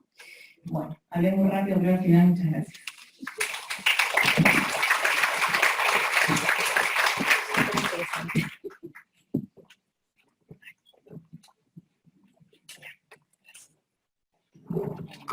Gracias, Jessica. Muy interesante hasta ahora todo lo que estamos hablando acerca del currículum. Bueno, Elisa nos presentó todo este marco teórico en el que se va basando el currículum, la experiencia de Jessica acerca de ciertos aspectos que debemos de tener como énfasis al estar hablando del currículum y el tema de la evaluación, ¿no? Ese todavía es algo que tenemos que trabajar mucho los maestros, porque algunas veces nos decimos constructivistas, pero en el momento de trabajar ya el tema de la evaluación, por ahí ya el constructivismo se pierde, ¿no? Vamos a recibir ahora a nuestra tercera invitada, María Elena Quispe. Ella va a trabajar el tema implementación del currículum nacional en la institución educativa parroquial diocesana Santo Tomás de Valencia en el marco de la asistencia técnica. Ella es directora del Colegio de Ventanilla, licenciada en Educación Primaria en la Universidad César Vallejo, amplia experiencia como promotora educativa por el Ministerio de Educación y ha sido directora del Centro Privado de Estimulación Temprana y actualmente es la directora de la Institución Educativa Diocesana Santo Tomás de Valencia. Gracias. Pase, por favor.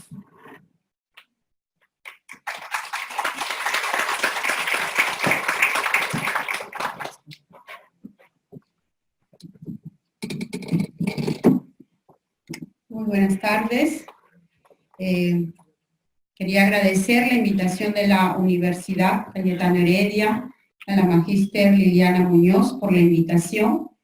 De verdad estoy aquí para poder un poco transmitir, contarle la experiencia que ha sido en nuestra institución la implementación del currículum nacional.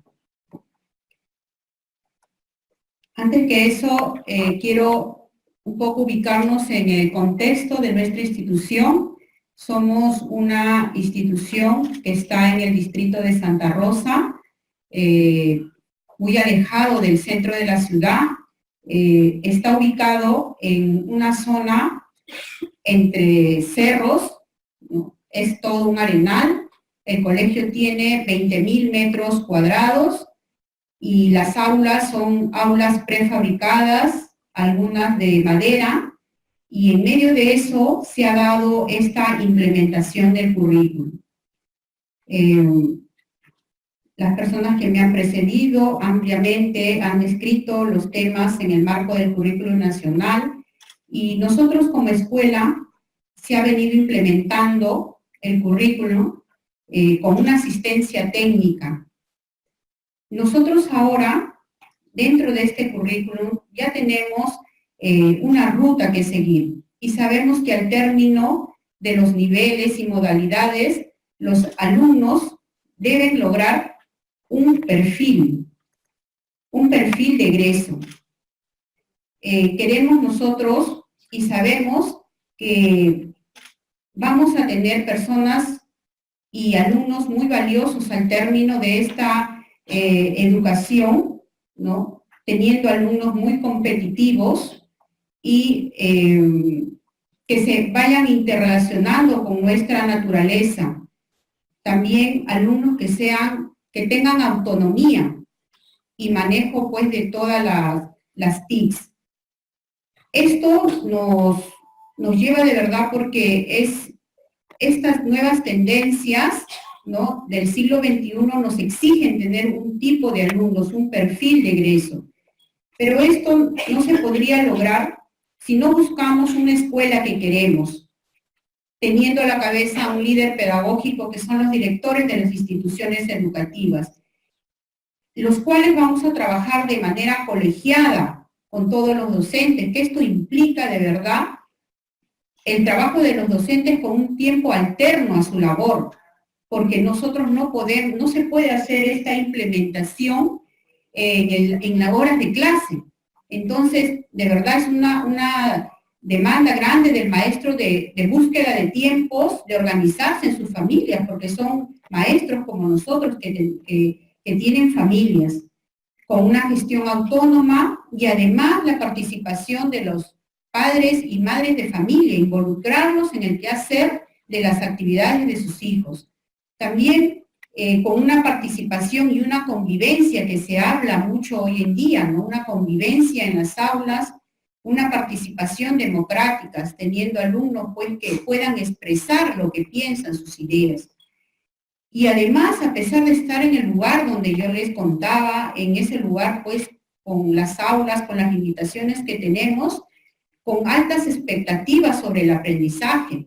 No porque estemos en la zona donde nos encontramos, vamos a querer dar lo mínimo a los alumnos. Ellos tienen derechos, como todos los estudiantes a nivel nacional. Nosotros hemos sido un colegio focalizado de los 2.437 instituciones públicas focalizadas y con asistencia técnica. En Lima Metropolitana hay 8 instituciones, de las cuales 4 pertenecen a la UGEL 04, y entre ellas estamos nosotros, la institución educativa diocesana Santo Tomás de Valencia. La asistencia técnica a nivel nacional, como ustedes pueden observar, está a cargo o se ha iniciado a través de un fortalecimiento desde el equipo técnico del Ministerio de Educación, las cuales han fortalecido a los equipos técnicos nacionales, equipos técnicos regionales, que es la DREL, y el equipo técnico local, que es la UGEL. Como ya les comentaba, nosotros pertenecemos a la UGEL 04 de Comas. En todo su fortalecimiento, ellos han tenido estrategias formativas, llámese así decir, los cursos virtuales, talleres de fortalecimiento, grupos de interaprendizajes mensuales y visitas de asistencia técnica. Nosotros como institución técnica, como institución pública, hemos sido focalizados a través de una asistencia técnica y hemos sido denominados colegios o instituciones educativas intensivas. ¿Y por qué el término intensivo? El ministerio así lo ha dado, pero esto es porque nosotros tenemos todos los docentes contratados y además por primera vez a lo largo de todo el tiempo de trabajo hemos sido por primera vez focalizados. Jamás hemos tenido soporte técnico o ninguna otra asistencia en nuestra institución. Las estrategias formativas que utilizaron el equipo de asistencia técnico nacional y regional y local han sido las visitas de asistencia técnica a la institución educativa. Se han realizado a través de jornadas, o sea, se realizaba la visita, se hacía la reflexión personal con cada uno de los docentes y luego se hacía la reflexión institucional, lo cual ayudaba a ver las limitaciones que teníamos los docentes, ¿no?, en cuanto a nuestra formación. Esto se realizaba desde primer grado hasta sexto grado. Luego, el poder identificar estas necesidades que teníamos los docentes nos llevó a realizar las guías o los microtalleres, ya sea con los directores y además también con los docentes. Los cursos virtuales del currículo nacional, se realizó un curso virtual. Y dicho sea de paso, cabe mencionar que fue muy difícil nosotros poder participar justamente por los horarios, por poder encontrarnos todo el grupo de docentes de primaria, los directivos, pero aún así se llevó a cabo. Luego tuvimos el taller de fortalecimiento de desempeños. Este taller fue muy importante porque ahí se inicia la búsqueda de logros de aprendizajes. Y vamos a hacer ya, ahora sí, la implementación del currículo nacional en el marco de la asistencia técnica en nuestra institución. Entonces, iniciamos con este taller de fortalecimiento de desempeños. Vimos algunas temáticas del currículo nacional, donde se hicieron algunas adaptaciones y reajustes a nuestra programación anual, porque la asistencia llega a fines del mes de junio. Se implementa el primer taller en julio y nosotros ya teníamos nuestra programación. No es que hemos vuelto a hacer una programación, sino hemos hecho algunos reajustes frente a esto. Luego la planificación y la evaluación formativa, que muy bien lo hablaban hace un momento, realizando los procesos de planificación curricular, las unidades, las sesiones. ¿no? Haciendo reajustes también a eso y haciendo un trabajo de evaluación formativa y la retroalimentación. Se tocaron las áreas de comunicación y matemática, ¿no? Áreas principales. En cuanto al área de comunicación, se realizó la alfabetización inicial. Se cogieron muchas estrategias para hacer esto, ¿no? La biblioteca en aula, el letrado en todo el colegio, se letró todo el colegio, se letraron las aulas, lo cual ayudó también a los niños. Luego el proceso lector, se hicieron vivencias de una estrategia para abordar textos argumentativos y propuestas de acciones para mejorar los resultados de las evaluaciones del año 2016. En lo que es el área de matemática, se cogieron estrategias para la comprensión de la construcción de la decena como una unidad de orden superior, identificándola en el sistema de numeración decimal y algunos otros conceptos, ¿no? Realizamos también las jornadas y encuentros familiares. Y acá quería contarles algo sobre un proyecto que se está realizando en el colegio, que es la construcción de las bibliotecas en el hogar. La plana de docentes del nivel inicial han visitado aproximadamente 250 familias desde el año 2016, ayudándolas a motivar, ¿no? Básicamente para la construcción de las bibliotecas en sus hogares, que es muy importante para el desarrollo de nuestros alumnos.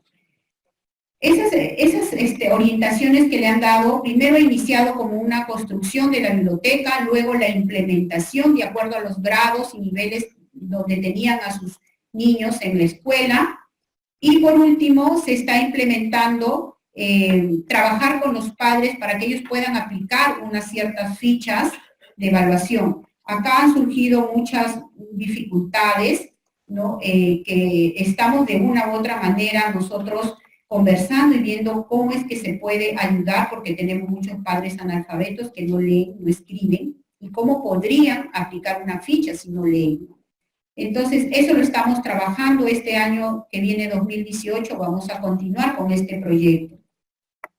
Estas son algunas de las evidencias del trabajo colegiado que se ha venido realizando en nuestra institución con el soporte técnico. Los docentes están muy motivados a trabajar, a participar, a realizar la implementación del currículo en nuestra institución. Entonces, por eso que ellos utilizan horarios alternos, ¿no? Para poder realizar esta implementación. Luego, las visitas en aula se han venido realizando. Hasta el momento tenemos 7 visitas, el día viernes la última. Y como ustedes pueden observar también, ¿no? Los maestros han venido trabajando, siendo acompañados por el equipo técnico nacional, el equipo técnico regional y el equipo técnico local, ¿no? Invitándolos a ingresar a sus aulas, ¿no? Haciéndoles partícipe de todo el trabajo, de todo lo que ellos se han fortalecido en este tiempo, y de ahí también el equipo técnico sacando algunas limitaciones que aún hay para poder convertirlas en talleres o microtalleres, en guías, para poder seguir fortaleciendo a nuestros docentes. Se han realizado, como les decía, los grupos de interaprendizaje, las guías y los microtalleres. Hasta el momento, 7 son las guías o microtalleres que hemos realizado en la institución. Todo esto ha tenido una organización, porque nosotros por política educativa es importante organizarnos con tiempo, poder crear los espacios y los tiempos en los docentes, porque como ya les vuelvo a decir, ellos tienen también sus familias y es muy difícil a veces poder decir, estoy todo el día prácticamente en el colegio. Pero con esta organización ellos también se han podido organizar en sus hogares, con sus quehaceres, y como ellos han mostrado también muchos deseos de querer aprender, ¿no? Y por último, entrar al tema de los logros que hemos tenido, y de verdad que han sido logros muy, muy importantes a todo nivel de la institución. En el caso de los De los talleres que se han ido realizando ha sido uno de los primeros logros. El 100% de directivos, de docentes, han participado en este fortalecimiento de desempeño en el manejo del currículum nacional en las áreas de comunicación, matemática. Además, en la planificación curricular, las jornadas y encuentros familiares, como le decía hace un momento, que los padres podemos observar que están muy motivados en querer apoyar a sus niños, formar parte de esta implementación. Luego, se ha logrado también, como ya lo veían anteriormente, las visitas, las jornadas de reflexión. El día viernes terminamos con la última visita en las aulas, la jornada de reflexión personal e institucional, en todo el nivel de primaria. Se ha podido observar que ha habido una reflexión, se ha reflexionado críticamente de manera personal. Los maestros han podido decir cuáles han sido sus limitaciones hasta el momento, y a partir de ahí los ha motivado a querer aprender, a seguir en esta implementación. Luego también ha habido la participación en las 7 guías, en los microtalleres, con las temáticas diversas que fueron abordadas en las competencias de comunicación, matemática, planificación curricular. Como ya les mencionaba, la alfabetización inicial, el nombre propio, uso de letras móviles, los textos que se saben de memoria, procesos didácticos de comunicación, producción de texto, proceso lector y usos de materiales concretos. En este uso de materiales concretos, quiero un poco comentarles que el Ministerio, si bien es cierto, nos ha facilitado materiales concretos con los cuales los alumnos han venido trabajando, pero también ha habido un aporte de los padres. Han elaborado juntamente con su tutor, su docente, estos materiales estructurados y no estructurados para implementar el trabajo en las aulas. El próximo año hay un proyecto de hacer un laboratorio con materiales concretos, materiales estructurados, no estructurados. Esperemos que de verdad esto se pueda dar, ¿no?, con el apoyo de los padres. Pero en este proceso también hemos tenido dificultades, ¿no? Por ejemplo, una de las mayores dificultades que hemos tenido ha sido la realización del primer taller y micro talleres en horarios alternos. Como ya le venía explicando, no es tan fácil estar todo el día en el colegio, dando clases por la mañana y por la tarde recibiendo estos talleres. Pero aún así, frente a eso, los maestros se han puesto desafíos, ¿no? Docentes comprometidos, tenemos ahora docentes comprometidos a asumir nuevos retos. Buscar mecanismos, que ese es nuestro desafío como directivos, buscar mecanismos para motivar a los docentes. Y uno de estos retos que se ha asumido es poder implementar el currículum nacional en el nivel de inicial y primaria. Otro de los logros que hemos tenido es la participación en el primer curso virtual del currículum nacional, donde se participó al 100% y se ha logrado ya la certificación. Se participó todos los docentes del nivel primario. Hubieron también dificultades, ¿no? El tiempo que se tenía para reunir, hacer los trabajos, fueron muy difíciles de poder encontrarnos, reunirnos. Y en algunos casos la falta de manejo de las TIC, porque habían tareas, temas que se tenían que subir y a nosotros de verdad que nos costó bastante eso. Frente a eso, hubieron desafíos, han habido desafíos, se han comprometido que si hay otro curso virtual con esta implementación del currículo, vamos a participar porque nos ha servido. Luego, el impacto de la asistencia técnica se ha evidenciado, hemos tenido, pues, en cuanto a la planificación curricular, en el marco del currículo nacional, se ha garantizado el desarrollo de las competencias. El uso de los cuadernos y textos de trabajo, ¿no?, proporcionados por el Minedu, materiales concretos, estructurados y no estructurados, las condiciones del aprendizaje instalados en el aula, bibliotecas de aula, tienditas escolares, sectores funcionales, y el trabajo colegiado realizado por ciclos y grados. Las dificultades frente a esto, modificaciones de los diferentes documentos pedagógicos, como ya les mencionaba, se han hecho reajustes en la programación anual, en las unidades y en las sesiones. Pero frente a esto también hay desafíos, ¿no? La implementación a corto plazo del currículo nacional en los 3 niveles. Otro de los logros son los docentes empoderados. Tenemos maestros empoderados y capacitados en los aspectos de formación, trabajados en los talleres, en las guías, que esto requiere mayor exigencia formativa por parte del docente. Pero ellos también se han planteado desafíos, mejorar de manera continua la formación profesional. De parte de los padres de familia se han involucrado, ha sido un gran logro. La dificultad que se ha tenido es todo el tiempo de la sensibilización de los padres de familia con respecto a la importancia que tiene conocer lo que el niño aprende en aula. Y ellos se han comprometido también a participar activamente, ¿no?, de la educación de sus hijos. Estos son nuestros niños que agradecen con esta imagen a todos ustedes su presencia y la invitación que nos han hecho a nosotros para poder expresar todo lo que nosotros hemos venido aprendiendo, nuestras experiencias.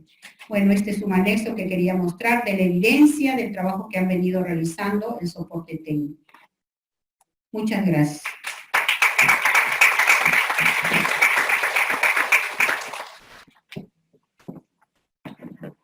Gracias, María Elena. Vamos haciendo las preguntas. El personal de la universidad va a pasar a recoger las preguntas que tengan.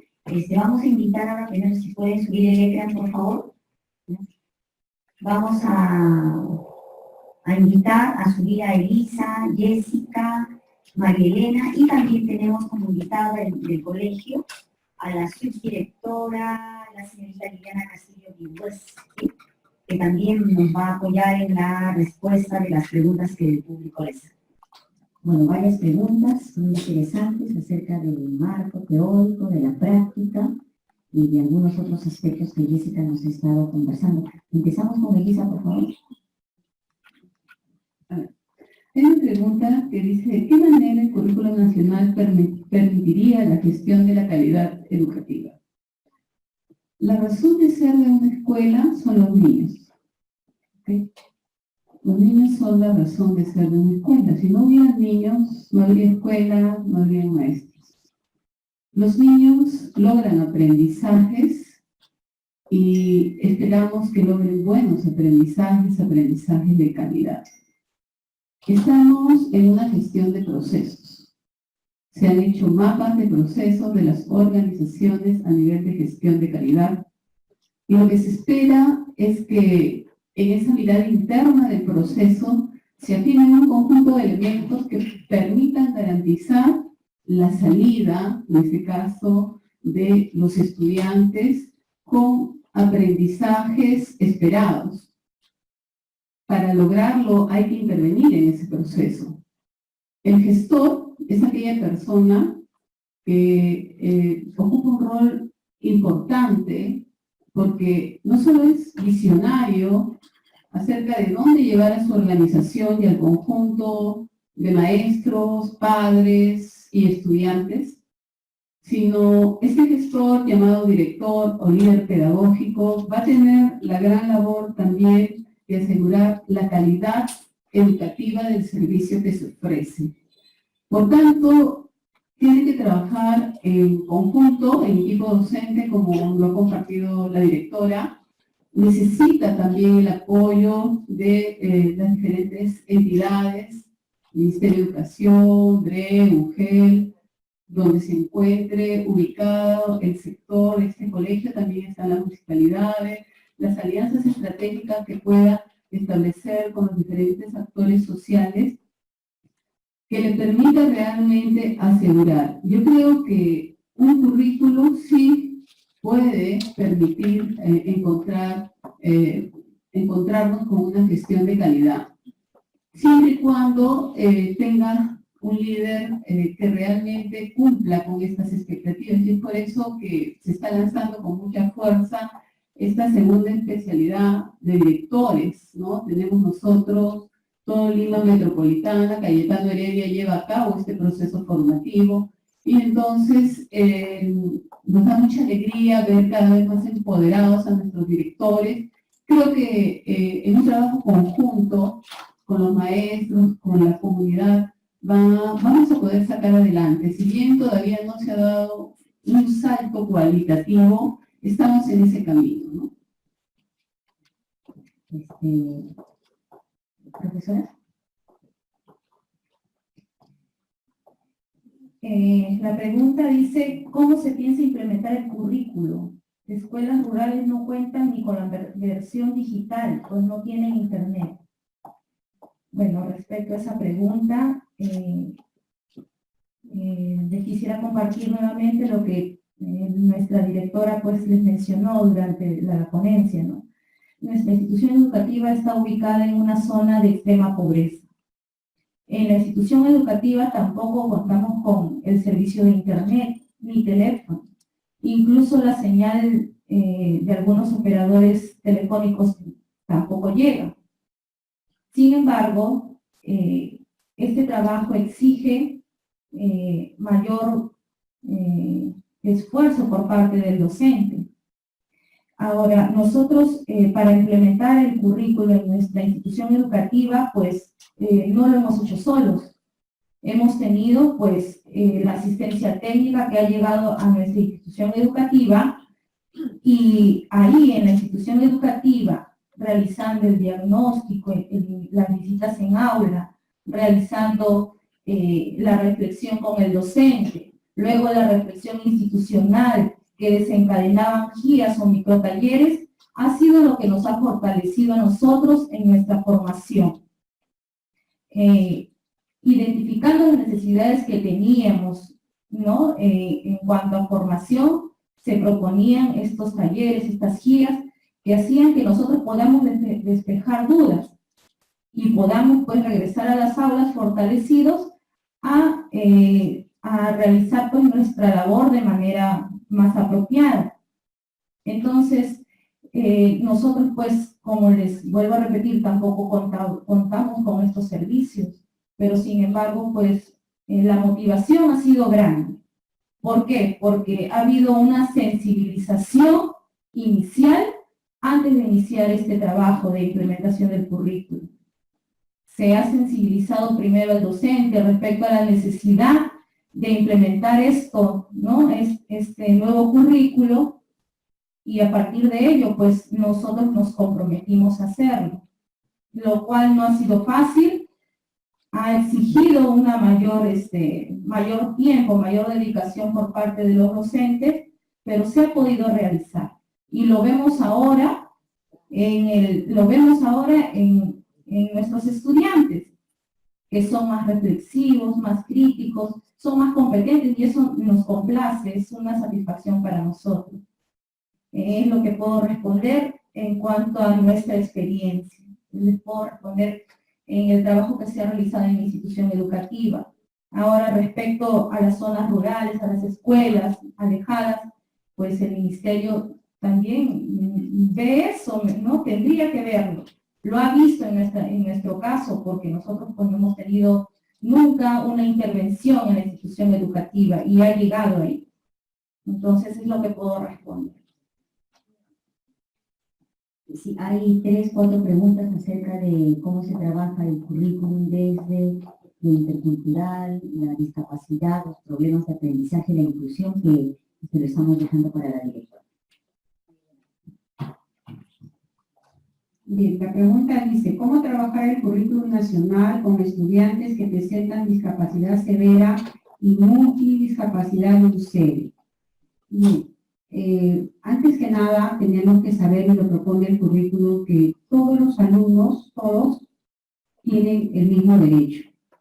Cuando hablamos de niños que tienen discapacidades, vamos a ir trabajando, por eso existen los niveles, ¿no? Y vamos a ir viendo las necesidades del niño, y de acuerdo a las necesidades que se puedan observar, vamos a ir nosotros dándole lo necesario a ellos.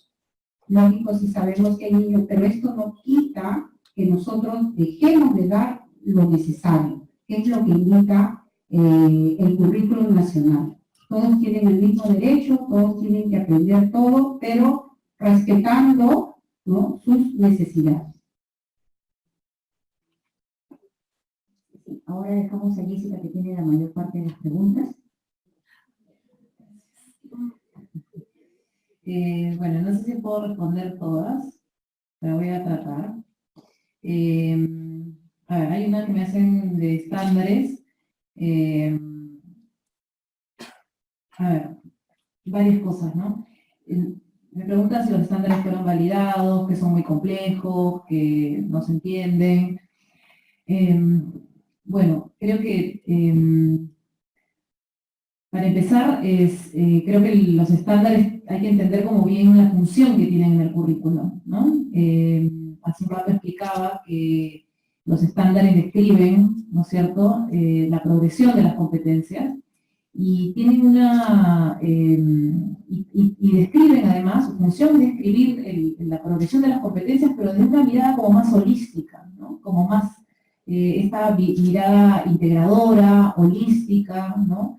Y que justamente es también su principal aporte, también su potencialidad, ¿no? Que tengamos un instrumento que nos permita ver, que nos dé un pantallazo de lo que se espera en la escolaridad, digamos, de manera sencilla, o sencilla en el sentido de resumida, corta, que apunte justamente, porque lo que trata el mapa es de describir como estas competencias, los aprendizajes como que son centrales de la competencia, ¿no? O sea, ¿qué significa, decía hace un rato, qué significa, por ejemplo, progresar en lectura?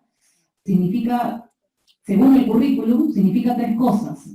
Significa ir progresando en la obtención de información, en la realización de inferencias y en la reflexión sobre los textos. Estas son las capacidades. Y estas son las capacidades que van paulatinamente, que deben ir paulatinamente progresando a lo largo de la escolaridad, en conjunto. Uno tiene que buscar oportunidades, buscar y ejecutar oportunidades, darles a los chicos oportunidades de que puedan mostrar cómo van desarrollando esa competencia, cómo estas capacidades las van desarrollando de manera articulada, ¿no? Entonces, tiene esta característica el estándar en progresión que se ha adoptado, que es esta mirada como holística, como sintética, ¿no? Que es al mismo tiempo para mí, en algunos casos puede ser vista como una debilidad, porque dicen, no, es muy corta, no se entiende, es muy abstracta, ¿no? Pero también de esta potencialidad de decirnos de una manera, eso, sintética y resumida, que es lo central que los chicos deben aprender, ¿no? Ahora, los estándares debieran, y eso es algo que no lo he explicado ahora porque mi conversación no fue sobre los temas de estándares específicamente, pero los estándares requieren de ejemplos de estudiantes.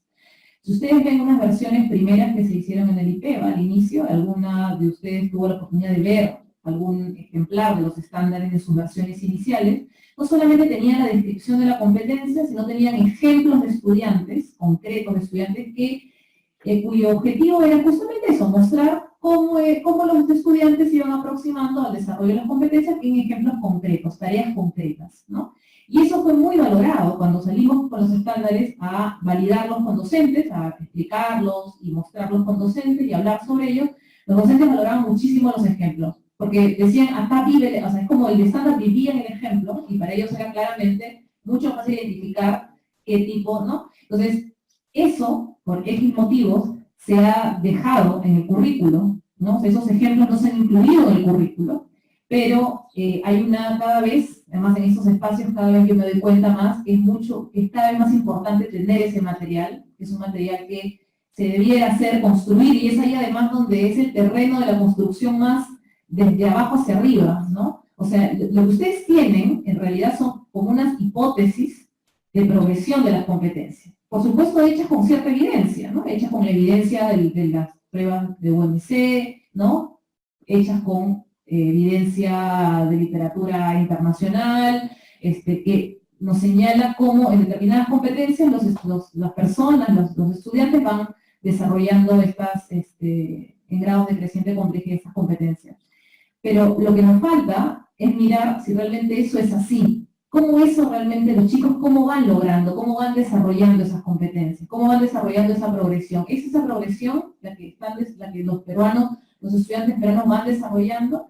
Entonces, esa como mirada de la evidencia, de recoger ejemplos, de evidencia concreta, empírica, de cómo los chicos van logrando eso, es una tarea pendiente, ¿no? Entonces, yo siempre que puedo digo esto, el currículum es una buena hipótesis, ¿no? Que hay que convertirla, que hay que nutrirla cada vez más de evidencia, de implementación, de cómo esto se va logrando en las aulas. Es muy importante esto, ¿no? Y entonces así entramos a una mirada como más de construcción, de desarrollo cíclico del currículum, ¿no? O sea, un currículum vivo, un currículum que va... Entonces, ya la próxima vez que tengamos que hacer un cambio curricular, tiene que nutrirse de evidencia de los chicos. O sea, hemos pasado años haciendo el currículum desde el escritorio, y imaginando qué es lo que los chicos deben lograr en cada grado, a esta mirada que traen los mapas de progreso, que es una mirada de construcción desde la evidencia, ¿no? Que vuelvo a repetir, es algo que en el currículum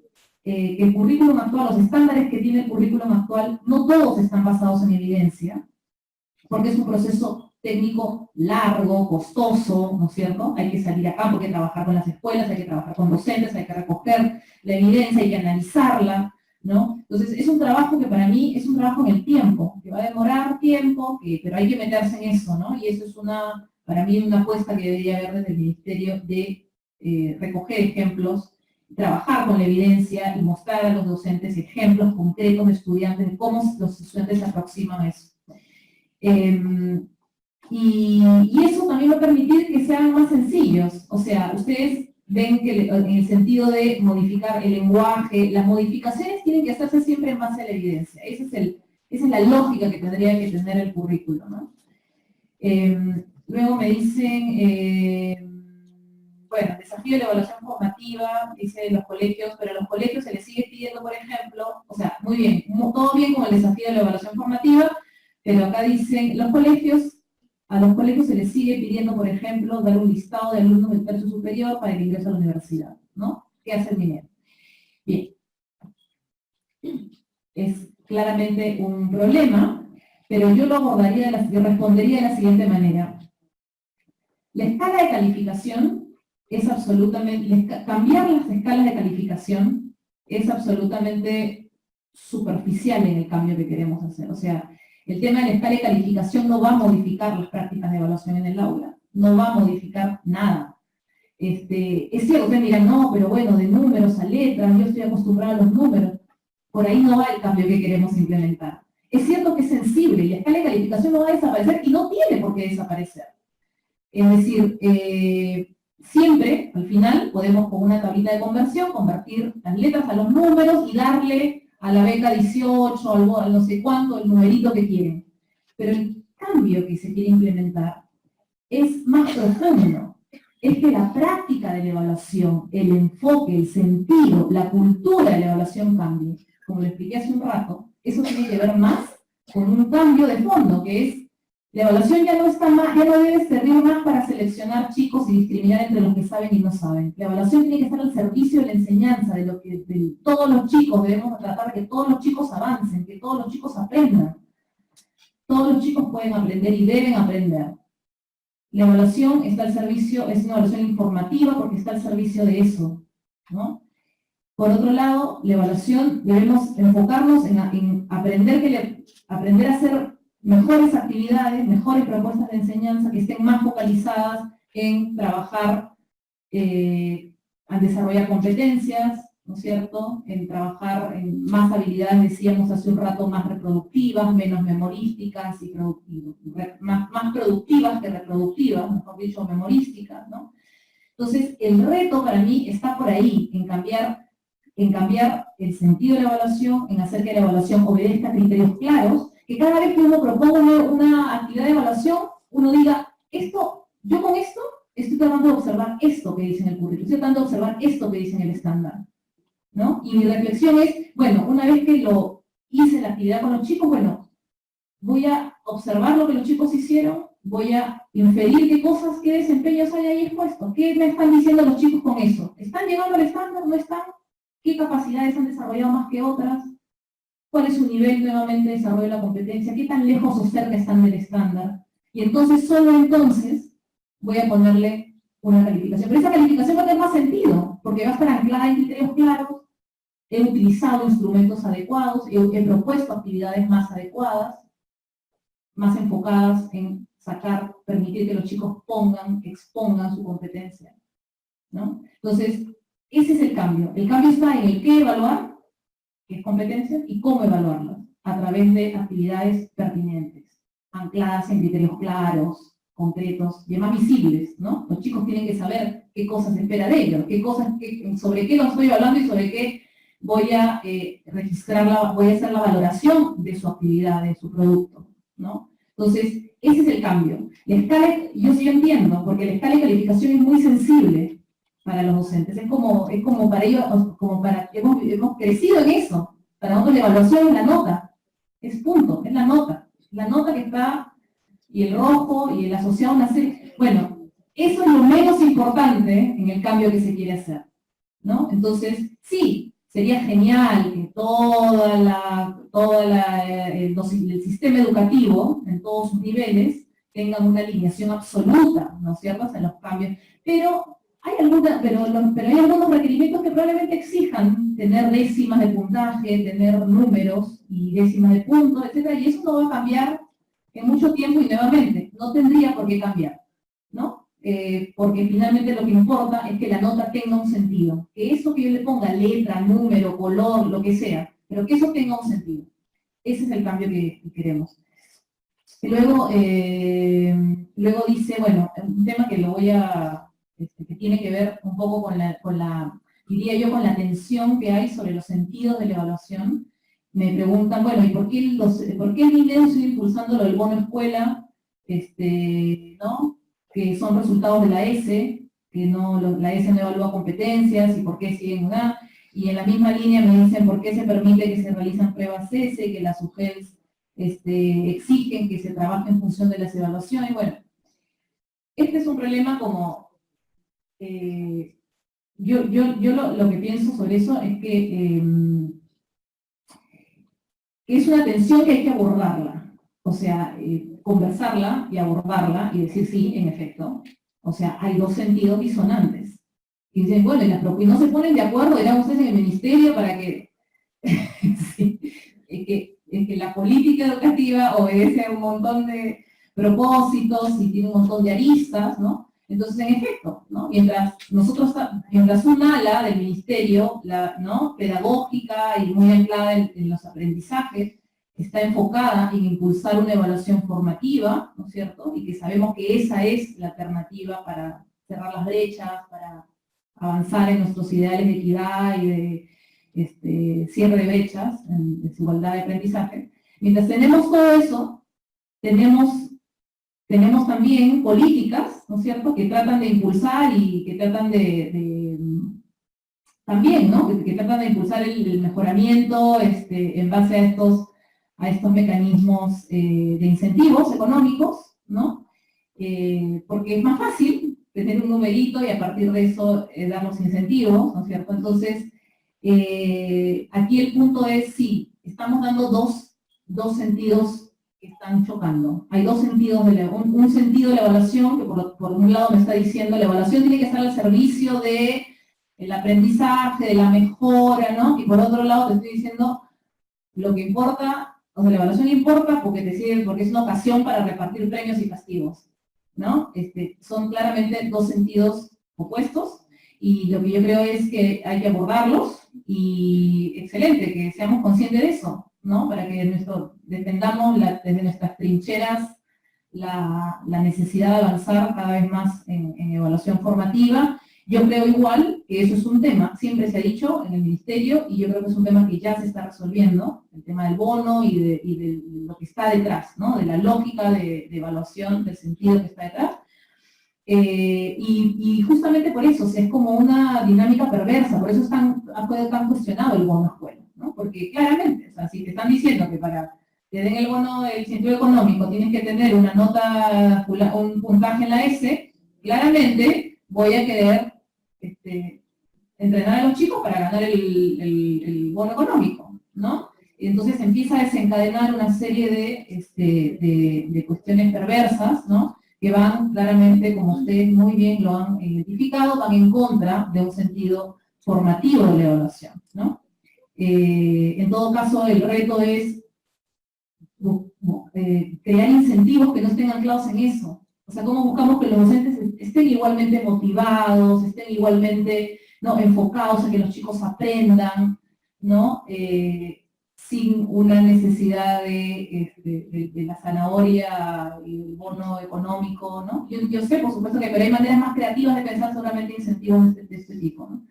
Bueno, finalmente me dicen, se promedian las competencias, no es traicionar el espíritu. Bueno, sí, de lo que se trata en efecto es de que se pueda más bien pasar hacia un reporte, ¿no es cierto?, más descriptivo. O sea, por supuesto, hay una calificación que no, es imposible no tenerla. Hay una calificación que ahora tiene una escala, que es uniformizado a lo largo de los 3 niveles, pero la idea es sí, ¿no? La idea es que se vaya reportando el nivel de avance de la competencia. Esa es la idea de fondo, ¿no? Yo sé que la normativa, la directiva de calificación todavía no ha salido, todavía no es oficial, pero están en eso, y créanme que ha habido mucho esfuerzo porque esa normativa de calificación sea lo más coherente con una evaluación formativa como que se ha propuesto. Ha habido mucho diálogo, mucha mirada de esa normativa para que sea lo más coherente con una evaluación del tipo que se propone. Y finalmente, bueno, sí, creo que hay dos que me decían por eso de la competencia, que se reportan los logros, sí. Y finalmente, solamente había una pregunta sobre